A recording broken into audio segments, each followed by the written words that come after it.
Shoutout muna sa lahat ng nakikinig ngayon kung saan man kayo naroroon, sana'y nasa mabuti kayong kalagayan.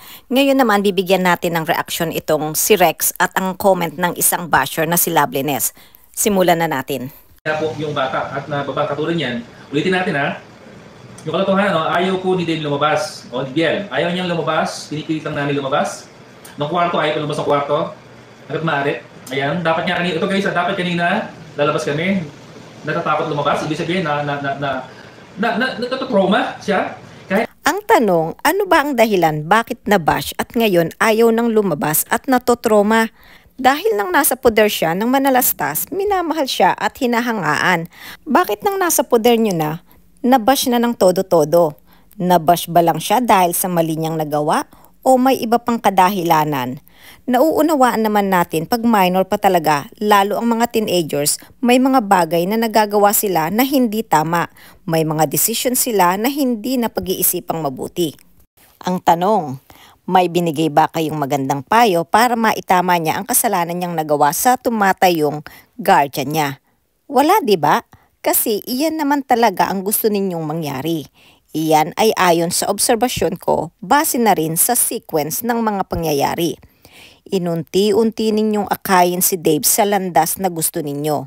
Nakita nyo ang kahinaan ni Dave nang sinimulan nyong bigyan siya ng palihim, konsentihin ang mga bagay na gusto niya hanggang sa unti-unti na siyang matutong magsinungaling at nagsimula na siyang mag-enjoy sa mga bagay na nakukuha niya nang walang kahirap-hirap at walang restrictions. At dahil dyan, marahil, naglaro na sa kanyang malikot na isipan at naikumpara niya ang pagmamahal na magkabilang panig at ang mga natanggap na palo, sampal na posibleng kumurot sa puso niya. At ang masasakit na mga nasabi ni Tekram dahil na rin sa pagtutuwid sa maling nagawa niya. Ngunit instead na ma-realize niya na iyon ay galit ng pagmamahal ng isang ama sa mali niyang nagawa, bagkus mas nangibabaw ang self-pity. Imbis na isiping ang lahat ng disiplinang natamo ay pagtutuwid lamang at para na rin sa ikabubuti niya. Most of us for sure dumaan sa ganyang feeling ng teenager pa tayo. Yun nga lang, pag tayo'y nandidisiplina, wala naman tayong natatakbuhan. Kung meron man, napapayuhan tayo ng tama. Pero may ilan sumasama sa akala nilang mahal sila at akala nila tunay na nakakaunawa sa kanila. Later on, napariwara lang sila sa piling ng sinamahan nila. Ngayon Rex, kung kayo ay tunay na may malasakit at wala kayong mga personal na interest at napayuhan nyo ng tama na ituwid sana ng maaga ang maling desisyon ni Dave, marahil hindi siya nababash ngayon. Pinapasakay sa shopping namin yan, yung may time na nakanite, pero yung puso niya, kasi bata pa siya, yung bashing na nangyari sa kanya, iba yung dating sa kanya kasi guys, no? Kaya ginagawa niya sa kwarto, nag-alala, kumakain. Kaya lang guys, tumataba. Kasi nga, yung kanyang depression, dinadaan niya sa laro and kain. Oh. Hindi ba't iyan din naman ang gusto niya at iyan din ang gusto ninyong mangyari? Kasama ng iba pa na mawala sa poder ni Tekram si Dave at mag-feeling hero kayo. Probably thinking sa dami ng nagmamahal kay Dave, sasamahan siya sa anumang desisyon niya. Unfortunately, even though maraming generous na sponsors at supporters si Tekram at Dave, mas marami pa rin ang hindi stupid. So, yun po to guys, no? Kaya sabi ko sa inyo guys, bago kayo mag-bash o bago tayo magsalita sa live, dapat proven, no? Para at least tanggap ng bata yung kasalanan niya. Hindi ba't inamin naman niya ang kasalanan niya? Pakinggan natin to. Ang dahilan po ng pag-alis ko doon, kasalanan ko na hindi ako nagsabi na ang totoo na hindi na ako babalik. O diba, sinabi niya, opo, kasalanan ko, na hindi ako nagsabi ng totoo. Ang tanong, isang beses lang bang hindi nagsabi ng totoo si Dave? Mula sa bibigyan ni Dave, anong kasalanan? Pagsisinungaling. Tanong, isang beses lang ba niyang ginawa yan? Hindi. Bago pa siya nag-decide niyan, nagsisinungaling na siya. So, ibig sabihin, may nakabuild na sa utak niya. May kasalanang nang nagmumultiply bago pa siya mag-decide na umalis sa poder ng manalastas. May comment akong ipapakita sa inyo at nag-reply ako sa kanya. Sabi ko, hintayin niya yung content ko. Sana nakikinig siya ngayon. Anyway, sabi niya dito, ang sabi mo dito, Loveliness, emotional/verbal abuse from fake TR. Ibig sabihin niya si Tekram. Ang dahilan ng pag-alis ni Dave sa Manalastas, hindi kung ano-anong dahilan. Kinaya niya ang physical abuse but not emotional and verbal abuse. Kung papaganahin mo ang critical thinking mo, Loveliness, at igagather mo ang pagkakasunod-sunod ng pangyayari, makikita mo na nasabi niya lang yan dala na rin ng kabataan at rebellious mind ng isang kabataan. Tulad ng sinabi ko kanina. At uulitin ko ulit, pinairal ni Dave ang self-pity. Imbis na timbangin niya at tingnan niya ang pagdidisiplina at masasakit na salita bilang pagtatama sa kanya, nagmukmok at tumakbo siya sa mga taong spoiled siya sa lahat ng bagay. Kung wise na bata lang si Dave at mauunawaan niya ang sinabi sa Proverbs 27:5-6, open rebuke is better than secret love. Faithful are the wounds of a friend, but the kisses of an enemy are deceitful. Kung naging matalino lang si Dave, natimbangin ang pagkakaiba ng masasakit na salita na may tunay na pagmamahal kumpara sa pagpamper, kalakip ng kasinungalingan, mas pipiliin niyang manatili sa Manalastas. Pero dahil nga bago siya umalis, nabalot na siya ng kasinungalingan. Anong aasahan mo, Loveliness, sa mararamdaman ni Dave kung ang kabila ay nagagawa niya ang lahat ng gusto niya? So saan siya tatakbo? Siyempre, doon sa mga nagbibigay ng comfort, nagbibigay ng mga material na bagay. Nakukuha niya ang gusto niya nang walang restrictions. So, saan ka pa? So I don't think because of emotional, verbal abuse ang ugat ng lahat. Nasabi niya lang yan dahil ayaw na niyang magpasakop at lahat ng pagtatama o pagtutuwid para sa kanya ay emotional abuse. Tanong ko lang sa iyo, Loveliness, kasi sinasabi mo emotional/verbal abuse ang ginawa kay Dave. Ang tanong ko sa iyo, nung bata ka ba, minsan ka namura o napatayo sa naughty corner ng parents mo? Kung oo, abay pwede kong sabihin sa nanay mo emotional verbal abuse yung ginawa sa iyo ng parent mo. Lahat tayo dumadaan sa emotional feeling na tingin natin aping-api tayo. Kung lahat siguro ng mga teenagers na madalas mapagalitan at sobrang dami ng rules sa bahay na dapat sundin, tapos may mga konsentidor na ninong at ninang na kayang magbigay ng comfort at kayang ibigay ang gusto nila, madami na sigurong naglayas. Ano, Loveliness? Gets mo na ba o hindi pa rin? Anyway, ituloy pa natin itong sinabi ni Loveliness. Pwede silang ikaso dahil nag-undergo na ngayon si Dave ng depression dahil sa dami ng nangbabash at nang aalipusta sa kanya. Siya na ang victim. Siya pa ang pinagsasalitaan ng kung ano-ano. Nag-undergo na ngayon si Dave sa depression. Iyan din ang sinasabi ni Rex. Ang tanong, ano ba ang ugat ng depression niya? Nasabi ko na ito sa last content ko. Every choice comes with a consequence. Once you make a choice, you must accept responsibility. You cannot escape the consequences of your choices, whether you like them or not. And if you're going to analyze the situation, Dave chose to lie. He embraced it even though he knows it is wrong. Alam niya yan. But because it gives him satisfaction and joy, he ignores the consequences of those actions. At ang matindi, he chooses to be with people he thinks he can do things na walang restrictions without realizing that consequences will follow at hinding-hindi niya yan matatakasan. Bashing and depressions are merely the result of the decision he has made. Most of the time, we are victims of our own choices. Hindi lang natin nare-realize dahil busy tayo kakaturo sa ibang tao instead na aminin ang mali natin. Pakinggan mo itong sinabi ni Dave. Yung naman tukso is mas lumiyan po sa atin yun naman. Pero di po sabi si John 10:10 na pumarito ang kaaway o pumarito ang magnanakaw para magnakaw, manira ng relasyon. Ganun po yung mga kaaway ngayon. Kumbaga, wala na po silang ibang hangad kundi sumira sa pamilya.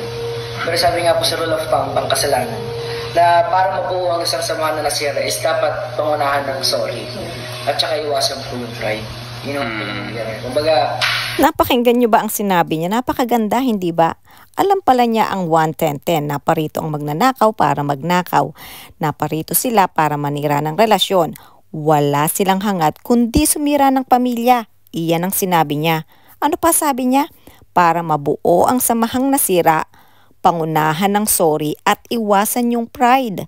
Ang ganda ng sinabi niya. Kaya lang, mukhang nakalimutan niya lahat ng ito. Kaya kung isinapuso niya yung sinabi niya, ngayon ang panahon na para i-apply niya yung payo niyang pangunahan ng sorry at iwasan ng pride. Pero dahil patuloy siyang kinukonsinti ng mga ninong niya, hindi matatapos ang isyong ito. At habang hinahayaan mo ang mga ninong mo at ninang ang nagsasalita para sa iyo, patuloy kang nahihila sa landas na inilatag nila para sa iyo.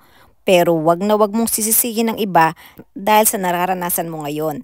Dahil iyan ay isa lamang sa bunga ng pinili mong landas at ikaw lang ang makalulutas niyan. 18 ka na, Dave, hindi na minor. Be a man. Huwag kang magtago sa saya ng mga ninong at ninang mo. Be brave to accept yung pagkakamali mo. Makipag-ayos ka sa pamilyang nag-aruga sa iyo sa loob ng 5 taon. Nagturong mag-drive, nagparanas na maging piloto kahit sandali, matutong magpiano, nakapagtapos na may ina at ama na tumayo sa tabi mo, may magandang higaan, ang pagtatabi ng lutong pagkain para sa iyo ni Inda, kahit man lang yon pasalamatan mo. Again, 18 ka na ngayon, be a man. Anyway, balikan natin ulit itong sinabi ni Loveliness. Sabi niya rito, Puro kayo pera. ang tanong, sino ba gumamit ng pera para matuto si Dave na magsinungaling? Sino ba ang nag-brought out ng bawian, hindi ba si Daisy? Sino ang nag-encourage kay Luis na bawiin ang pera nila na bigay ng sponsors? So sino ngayon ang gumagamit ng pera at material na bagay, panuhol at alipin ng pera? Ang pera ay mabuti kung ito ay nagagamit sa tama at nagagamit sa pagtulong sa iba. Pero kung ito ay gagamitin para turuan ng isang bata na magsinungaling, doon pa lang may mali na. Nakita mo ba yung difference, Loveliness? At patungkol dito sa last statement mo at last question mo, na-discuss ko na yan sa isa sa mga content ko. Andoon ang sagot sa tanong mo. Ilalagay ko na lang ang link sa description below. Iyan ay kung interesado kang matuto at matimbang mo ang sitwasyon. Good luck. Anyway, tuloy natin itong video ni Rex. Hindi yung mag-iisa tayo, tapos magugulat na lang yung si Bian na hindi ko ginawa po yun ha. The problem is kapag ilang beses nang nagsisinungaling ang isang bata o kahit matanda, ang hirap ng paniwalaan. Diba? Parang pinasama natin yung bata. So kailangan... Oh, Rex, sinasabi mo ba yan kay Daisy? Kasi napahamak si Dave dahil kay Daisy. Gumawa ba naman ng fake news? Ayun, kawawang Dave, lalong nabash. Mag-coordinate kasi kayo para hindi iba-iba ang mga statements ninyo. Lalo tuloy napapahamak ang alaga ninyo. Ako tayo salita, yung true, no? Kasi walang pagkakaiba yung ngayon. Dahil lumalabas na walang utang ng loob si Dave. Eh ano tawag doon sa inaruga ka ng 5 taon tapos kung sino pa yung bumabalahura sa nag-alaga sa iyo, doon ka pa tumakbo? Ay oo nga pala, di mo nga pala alam ang salitang utang na loob kasi 16 pa lang lumayas ka na rin matapos kang palakihin at alagaan, nilayasan mo na rin sila. Wala raw utang ng loob kasi kinuha daw sa Divisoria. Sana kinuha daw, hindi daw nakuha. Eh, ito lang sagot ko dyan guys, no? Kasi una-una, balik natin yan kasi maraming nakuha natin sa comment na yan. Kasi kung hindi naman, kung hindi naman nakita si Biel, hindi naman natin makikilala yung kabila eh, no? Totoo yan. Hindi ako agree dyan sa sinabi mo, Rex, at alam kong maraming hindi mag-a-agree dyan. Sinasabi mo na hindi makikilala ang channel ni Tekram kung hindi nakilala si Dave. Totoo naman na nakatulong ng malaki sa channel ni Tekram si Dave. Pero maling-mali ang sabihin mong hindi makikilala ang channel ni Tekram kung hindi dahil kay Dave. Tandaan mo, charity vlogger si Tekram. Kahit na hindi naging content si Dave ni Tekram, sigurado ako na makikilala pa rin ang Tekram channel 100%. Even without Dave. Kaya wag mong ipagmalaki na dahil kay Dave nakilala ang Tekram channel. At kung meron mang mas malaking nakinabang, si Dave yon at hindi ang Tekram channel. Dahil pwede pa rin kargador si Dave until now at sikat na ang Tekram channel ngayon dahil sa ibang tao na kanyang natulungan. Kaya wag mong ipagmalaki at maling-mali na sabihin dahil kay Dave. Dahil isa lang siya o nagkataon lang na napukaw ni Dave ang puso ng manonood. But then, it could be other child and not Dave. So honest po tayo guys ha. So hindi naman natin sabihin kung natulungan man si Dave o si Biel, both side. No, pero nakinabang eh. Pareho nakinabang, yes. Pero ang naging pakinabang na nakuha ni Dave ay mas higit kesa kay Tekram. Dahil una, Anumang nakukuha ni Tekram sa Google AdSense, pakulay at membership fee ay patuloy na ibinabahagi niya sa iba. Mas lumawak ang misyon at mas marami pang naabot na nangangailangan ng tulong. Pangalawa, nakapagpagawa man siya ng mansyon, ito naman ay bukas sa mga taong tinutulungan nila. Halos naging bahay ampunan ang mansyon. Bata o matanda, mga nawala sa katinuan, ang mansyon na sinasabi nyo, hindi lang bubong na masisilungan, hindi lang basta kinontent, kundi pinaramdam sa kanila ang pagmamahal. Hindi lang si Tekram, kundi kasama ng buong Manalastas, tulong-tulong sa pagpaparamdam ng pagmamahal sa iba na pinagkaitan ng oras at panahon, maging ng kanilang mga pamilya. Pangatlo, ang paglago ng Tekram Channel ay hindi lang pakinabang ni Tekram, kundi ng mga taong nagkaroon ng trabaho, like for example, mga taong they hired to build the houses ng kanilang tinutulungan. Samantalang ang nakuhang pakinabang ni Dave ay halos siya lang ang nakinabang. Una, nagkaroon siya ng buong pamilya na inaasam niya. Pangalawa, hindi niya kinakailangang magtrabaho para makuha ang mga material na bagay. Pangatlo, natutong mag-drive. Pang-apat, natutong magpiano. Pang-lima, nakapagtapos. Pang-anim, may tumayong ama na hindi kunikonsinti sa mga maling gawa, bagkus itinatama ng may pagmamahal. Kaya ang pakinabang na nakuha ni Dave ay mas higit kung titimbangin natin kung ang pag-uusapan natin ay personal na pakinabang. Dahil kung walang Tekram Channel, masaya pa rin namumuhay ang Manalastas ng pribado. Masipag silang pamilya, may naandika silang lupain, nagtutulungan, nagmamahalan at wala akong nakitang inggitan sa kanila. Disiplinado, magagalang sa mga nakakatanda at kahit wala pang channel, tumutulong na sila. At kung walang Tekram Channel, sigurado kargador pa rin si Dave at ngayon ay masayang namumuhay ng pribado ang pamilya Manalastas. Ngayon, Rex, sino sa tingin mo ang mas nakinabang na mabuti dahil sa Tekram Channel? Ito po yan guys kasi alam naman natin situation kasi since day 1, alam na po natin, no? Bago pa lang day 1 pa lang, alam natin situation kung anong category nung kabila for the vlogging. Alam po natin yan. Aminin po natin yan. Kahit sa mga bago ditong mga sawsawero, kami po yung pioneer. Kang magmayabang na pioneer ka, Rex, dahil ang tunay na pioneer ay ang Diyos na nakakakita ng puso natin. At pag nakita niya na ang mga taong nakapaligid sa atin ay hihila lang sa atin pababa, masakit man sa atin, aalisin niya ito sa buhay natin. Kami po yung bago po namin na si Biel, mula day 1, lahat po alam namin yan. For the start po ng 2020, bago pumitok po yung vulkan ng ano na yan, ibig sabihin, nandun na kami eh. Ibig sabihin, viewers na kami. Ibig sabihin, alam po namin lahat. Kaya huwag niyo pong sabihin sana sa mga basher na manggagamit po si Biel. In fairness kay Dave, hindi ko naman masasabing manggagamit si Dave. Marami akong nakitang mali pero hindi ko makitang ginamit ni Dave ang Manalastas. Iyan ay personal kong opinion at naniniwala ako na pinagtagpo talaga sila ng Diyos for a purpose. God's will is perfect, alam natin yan. But free will is always available on the table. Walang utang na loob. Pinakain, ganito, inampon. Sana hindi nakuha. Guys, bakit hindi niyo po itanong sa kabila? Yung mga tanong niyo po kay Biel. Di ba? Tanungin natin, kahit tanungin niyo, mula nung nakuha po si Biel, ano po ba yung nabago sa buhay?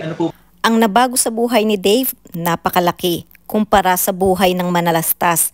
Dahil kung iisipin natin, settled na sila, napagtapos ng mga magulang, may lupain at businesses na sila, at kahit hindi nagkaroon ng Tekram Channel, they are fine.